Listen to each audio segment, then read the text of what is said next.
तो चलिए शुरू करते हैं। হ্যালো বন্ধুরা, অনেক দিন পরে আবার একটা নতুন ভিডিও নিয়ে আমি বর্তমানে চলে এসেছি বাহিন রাজবাড়িতে। এটা অনেক পুরনো, প্রায় 60 থেকে 70 বছর পুরনো সেই রাজপ্রাসাদ। আর এটা অবস্থিত রয়েছে পশ্চিমবঙ্গের রায়গঞ্জ শহর থেকে প্রায় 15 থেকে 20 কিলোমিটার পশ্চিমে বাংলা এবং বিহারের সীমান্তবর্তী এলাকাতে অবস্থিত রয়েছে। এই যে আমার পিছনে দেখছো সেটা হচ্ছে রাজবাড়ি, বাহিন রাজবাড়ি। আর সামনে এই যে দেখা যাচ্ছে সেটা হচ্ছে বর্তমানে মন্দির, দুর্গা মন্দির, ওখানে শিব মন্দির। এই যে পুরো মাঠ, এই যে পুরো রাজবাড়ি অনেক পুরনো। তো এই রাজবাড়ি শ্রী মহারাজা ঈশ্বর রায়চৌধুরী স্থাপিত করেছিল 1965 সালে। এই রাজবাড়ি সবাইকে ঘুরিয়ে দেখাচ্ছি।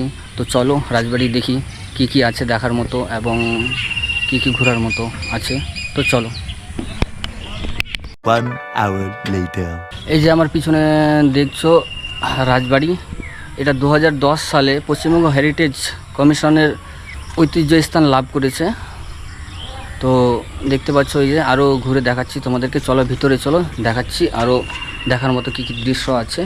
এই যে অনেক পুরাতন বাড়ি।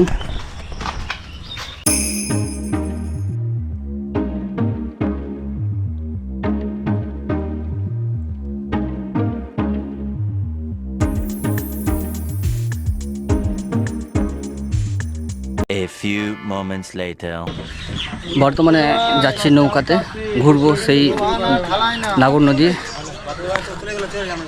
উপরে। ভিউ এখান থেকে দেখো, একদম বাহিন রাজবাড়ি পুরো দেখা যাচ্ছে, একদম পুরো। এখন নৌকাতে করে এই যে বের হবো, পুরো নাগর নদী পুরো ঘুরবো। দেখি আমি যাচ্ছি, আরও কয়েকজন যাচ্ছে, এনারা যাচ্ছে। তো এই যে নৌকা। A few moments later. এই নদীর উপরে ঘোরার জন্য এই কাকুর সাথে দেখা হয়েছে। বর্তমানে বংশধর এখনো রয়েছে। হ্যাঁ, বংশধর এখনো আছে। বেশিরভাগ আপনার কলকাতাতেই বেশি গেছে। প্রচুর লোক আসে, পিকনিক করতে আসে, এমনি বার্থডে এমনি নৌকার মধ্যে পিকনিকেরও ব্যবস্থা রয়েছে। নৌকার মধ্যেও পিকনিকের ব্যবস্থা আছে। মানে আপনার সম্পূর্ণ বার্থডে সেলিব্রেশন হোক, হ্যাঁ, বা কোনো অনুষ্ঠান হোক, পিকনিক হোক, সেই নৌকার মধ্যে ভাড়া পাওয়া যাবে। ভাড়া পাওয়া যাবে। যার ইচ্ছা সেই নাগর নদীর উপরে সে এনজয় করতে পারবে। ফুল একদম নৌকা থাকবে। তো অনেক কিছু কাকুর কাছে জানা হলো।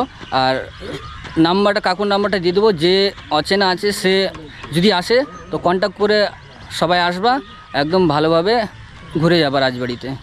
তো চলো আবার ফিরে যাওয়া যাক।